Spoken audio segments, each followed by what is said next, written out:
Welcome to another coffee tasting. I'm your host, Aaron Taylor, and today we have a special coffee tasting thanks to those of you guys who are watching because today we are about to hit the 100 follower mark. So I want to thank everyone who has stopped to hit that subscribe button down below and for everyone who hit that like button as well. Thank you so much. We hit our milestone today, our goal of 100 subscribers. And now we are on to our next goal. Next goal is to hit 1,000 subscribers. So if you know anyone who has a passion for coffee, who loves coffee, or who drinks coffee every day, I would encourage you to show them this channel and share with them this channel so that they can learn a little bit more about the coffee that they drink. Even if they don't have a strong passion for coffee, they might find their passion for coffee through this channel. So thank you everyone for joining me. Super awesome that we're able to hit that 100 milestone today. So today we are trying Peet's Coffee and we are doing the French roast from Peet's Coffee. And for those of you who are joining me for the first time, we like to brew our coffee 3 different ways. And the reason why we brew our coffee 3 different ways is so that we can get the different flavor notes that each coffee has to offer from the different brewing methods. So with the different brewing methods, we're going to get different flavor notes from the coffee. Different flavor notes are going to come out more. Other flavor notes are going to not come out as more. So we're going to explore the different brew methods to explore the different flavor notes that we get from the different brew methods. And exploring the different brew methods is very important because you might not like a certain blend of coffee made on a French press, but you might like it on a pour over because it makes certain notes more subtle. So like for an instance, like an Indonesian coffee, I tend to like it more on the French press because we get a lot more of those bitter notes, and those like bright roasty woodsy flavors on an Indonesian coffee aren't as intense on a French press as they would be on a pour over, because the pour over we're getting more of those oils and less sediments, so we're going to get a lot more of those bright notes.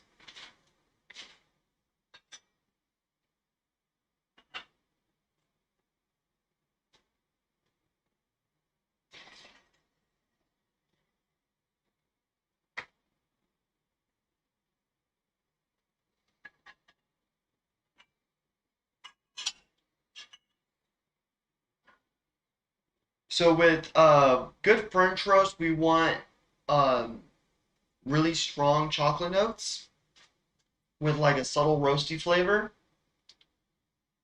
And so we are going to see how well this French roast brings out those flavors.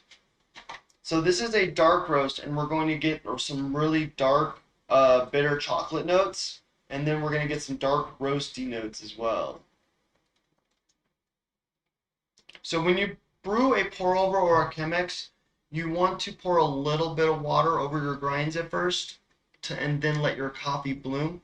And I explain this on every coffee tasting that I do because it's very important. Letting your coffee bloom is a key part to making sure that you brew your pour over properly, because what it's doing is it's allowing the air that's trapped in between each grind to rise up to the surface. If you pour too much water on your grinds at first, you're pushing that air to the bottom of the paper filter, and then when all that air gets to the bottom, you're creating a barrier made out of air, and it slows down the brew process. And when you slow down the brew process, you're actually over steeping your coffee, and you're going to end up with more intense bitter flavors, and it's just not going to taste as good as it should.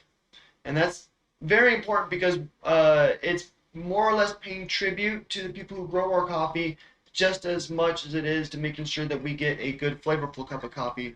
Because the people who grow our coffee, they go through a lot of work and dedication to make sure that we get a exceptional good flavor bean. And so if we improperly brew our coffee, we're doing the people who grow our coffee a disservice by not treating their coffee with proper handling and care and brewing it properly, because they want us to experience the flavors that their land has to offer. And it's up to us at this part of the stage to make sure that we brew our coffee correctly so that we can get the flavor notes that the farmers are intending for us to taste. Really good. So with the pour over, we're gonna get a lot more of those bright roasty notes. With the Chemex, the bright roasty notes, because it is a triple paper filter, is going to be died down a little bit because we're not getting as nearly as much of those oils as we are in the paper filter. But with this, it's going to be a little bit more of a balanced flavor because we're going to get a lot more of those dark chocolate bitter flavors. And then with the French press is going to have those intense dark chocolate flavors, but we're still going to get those roasty notes on the side as well.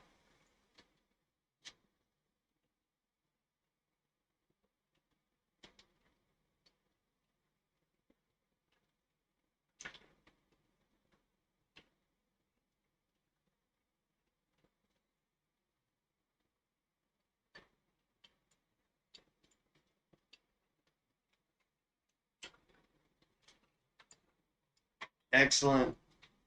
So for what the best brew method is, there really is no best brew method. It's all personal preference. How do you like to drink your coffee? Do you like a intense bitter cup of coffee with those full flavors that the coffee has to offer? I would go with the French press. If you like a lighter roast cup of coffee and you do like those bright notes that you get, like the bright lemon notes, citrus notes, or those bright roasty notes, I would go with the pour over. If you like a more subtle, more balanced cup of coffee, I would definitely go with the Chemex. Much easier to drink, much cleaner because we're getting less sediments and less oils. But there is no best brew method. It's all personal preference.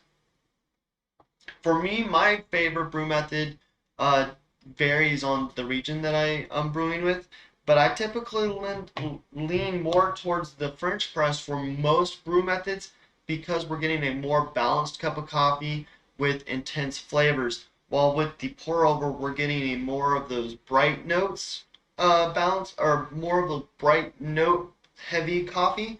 While the Chemex, we're just getting a balanced cup of coffee, but it's much lighter than the French press. So the reason why I like the French press over the Chemex is because I like a little bit more flavor. Um, I mean, the Chemex, don't get me wrong, the Chemex is very pleasant to drink because you don't need to add anything to it. It's very easy to drink all on its own. But for most flavors, I like to really taste those chocolate notes with like a caramely sweetness. And so the French press is the best way to experience. French press is the best way to experience those notes. So when I smell this coffee, immediately what I'm getting right off the bat is like a roasty sweetness with a little bit of milk chocolate flavor. So with the pour over, we're definitely getting those roasty notes right off the bat.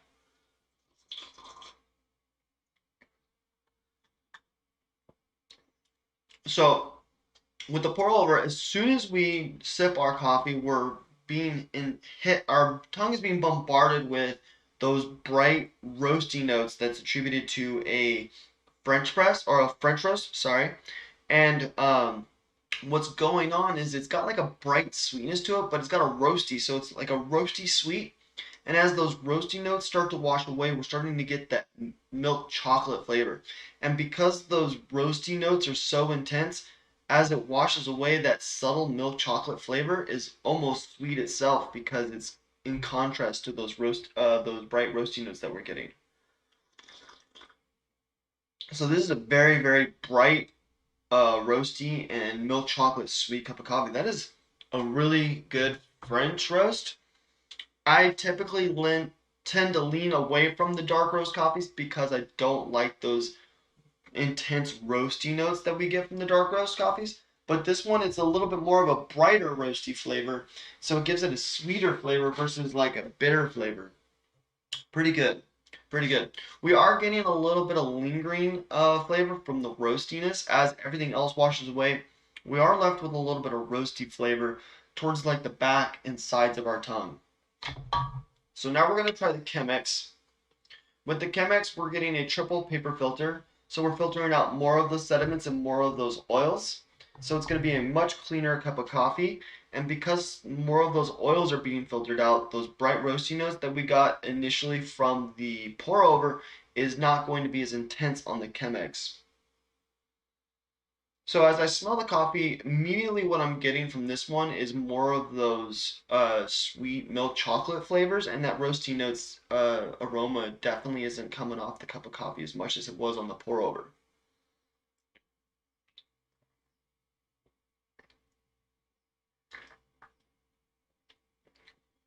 Ooh, that is really good. So that is really good. So with the Chemex on the Pete's Coffee French roast, we're really getting those intense milk chocolate bitters, but it's very sweet in the beginning. But then as it starts to wash away, it starts to bitter up. So your initial taste, the initial flavor that we're getting is bright, sweet milk chocolate notes. And what's happening is those bright roasty notes, instead of driving the cup of coffee, it's complementing those milk chocolate notes that we're getting at the very beginning, making it taste a little bit brighter and a little sweeter. So instead of bitter milk chocolate notes that we're getting over on this side, we're getting slightly sweeter bitter flavors. And as the palate washes away and we're losing those bright roasty notes, we're starting to get more of those intense bitter chocolates.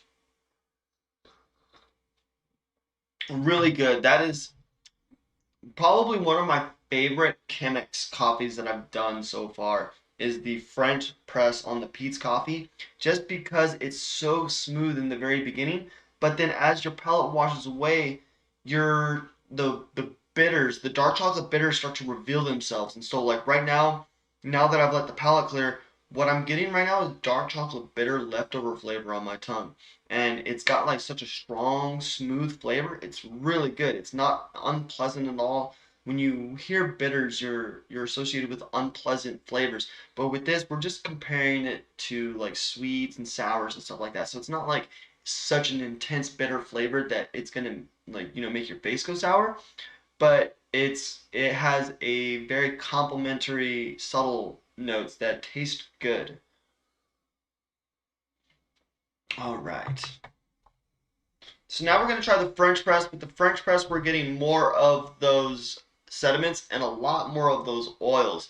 And so with a lot more of those oils and more sediments, we're going to get a lot more of those flavors. We're going to have a lot more of those bitters and a lot more of those bright roasty notes as well. But because we're getting a lot more of both flavors, it's still going to be a fairly balanced cup of coffee like the Chemex was. So what I'm expecting is to have a intense, bright milk chocolate flavor from the very beginning, and as it washes away, we're going to get some very intense dark chocolate flavors. So we're going to see how well that turns out.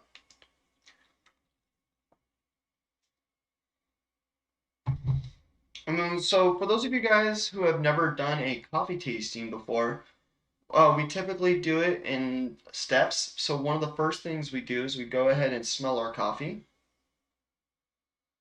And so this smells very similar to the Chemex. We're definitely getting a lot of those sweet milk chocolate aromas alongside those roasty notes, but those roasty notes aren't that predominant scent that's coming up off the cup of coffee like they were on the French or on the pour over.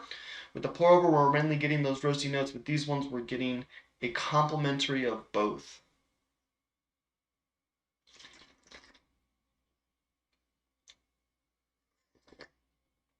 Ooh, that is really good. Okay, so what's going on with the French press, it's very similar to the Chemex, but with that initial sip, it's not nearly as bright as the initial sip on the Chemex. So the Chemex, we're getting that bright, sweet milk chocolate roasty flavor. This side, we're getting that roasty milk chocolate flavor, but it's not nearly as light and bright as the roasty notes are on this side. So it's much more darker in flavor. We're getting a little bit more of those bitter chocolates, but it's still sweet. So we're still getting those sweet milk chocolate flavors. It's just not as light and bright as this one is. Really good. And that's where that extra flavor is coming from. And then because it has a little bit more flavor on the initial sip, as the palate clears away, those bitters that we get from the washing away of the palate aren't as intense as they are on the Chemex because it's in contrast. So it might be the same level of bitterness, but because we're getting more flavor off the initial sip, as the palate clears away, the contrast between the initial sip versus the leftover flavors isn't as intense. While on the Chemex, because we're getting a lighter, sweeter coffee flavor, and then as the palate washes away, we're getting those bitter flavors. Those bitter flavors taste a little more intense on the Chemex because it's in contrast to those lighter notes. With this, we're getting the darker notes from the very beginning, and as it washes away, we're starting to get those bitters. So those bitters don't taste as intense, but this cup of coffee from the very get-go is a little bit more intense in flavor, which is what I like. And I really like the French press on this cup of coffee because we are getting those dark chocolate notes from the very get-go, but they're not super bitter. They have those sweet flavor from those bright roasty notes that we get. But you can't really taste those roasty notes because that's what's making this sweet flavor.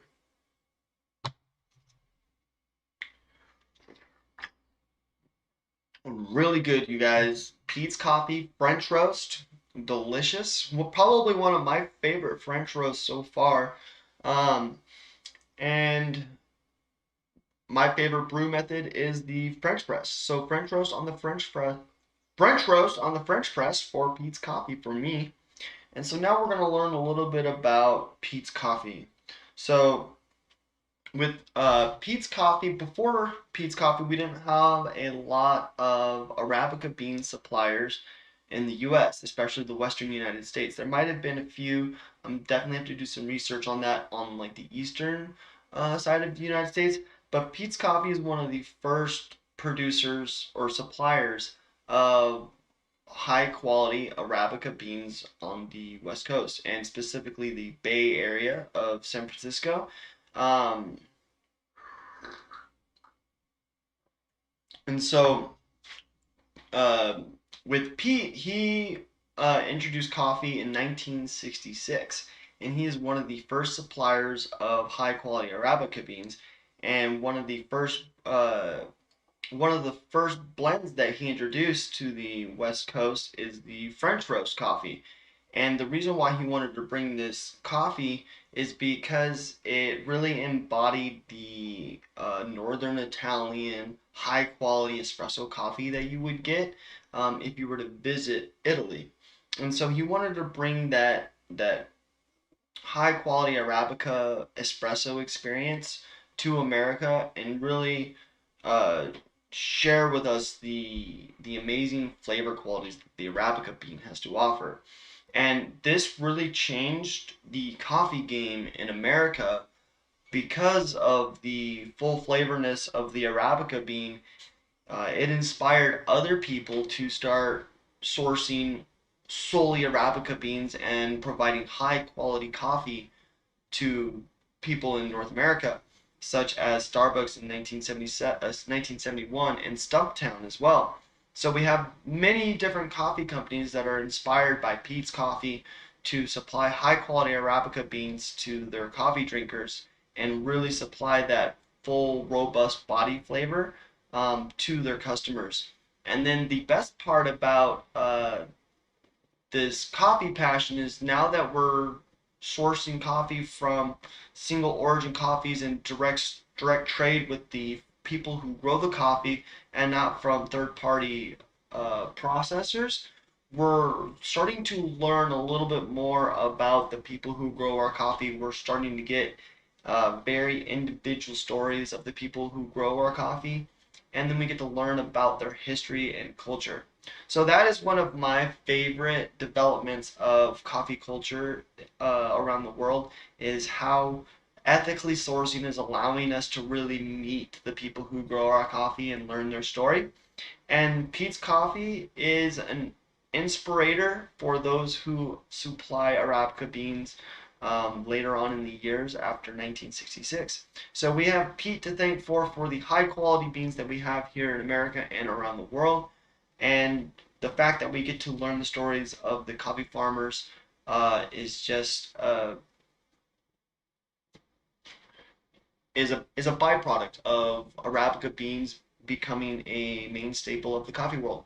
So I want to thank everyone for joining me in today's coffee tasting and learning a little bit about Pete's Coffee and how it inspired other coffee companies such as Starbucks and Stumptown. and providing that high quality Arabica coffee experience and those full, robust, full body flavors. So really good. If you guys get a chance, I would definitely recommend trying the French roast peats coffee, and I would try it on the French press if you like a full bodied cup of coffee, full flavor, very sweet milk chocolate notes finished off by a dark chocolate bitter flavor. If you do like a lighter cup of coffee, go with the Chemex. Very nice and balanced. If you do enjoy those intense, bright, roasty notes, though, go with the pour over. That is still really good. Got some nice, smooth, sweet milk chocolate flavors after those roasty notes kind of die away. Really good. Thanks everyone for joining me today's coffee tasting. And thanks again everyone for hitting that subscribe button down below and hitting that like button as well. It has really helped this channel evolve and make everything better and provide more content. It's what helps me purchase these coffees to share them with you guys.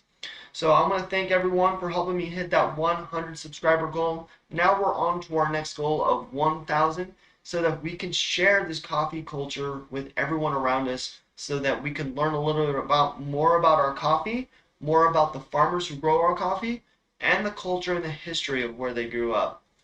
Thanks everyone for joining me. Have a great day.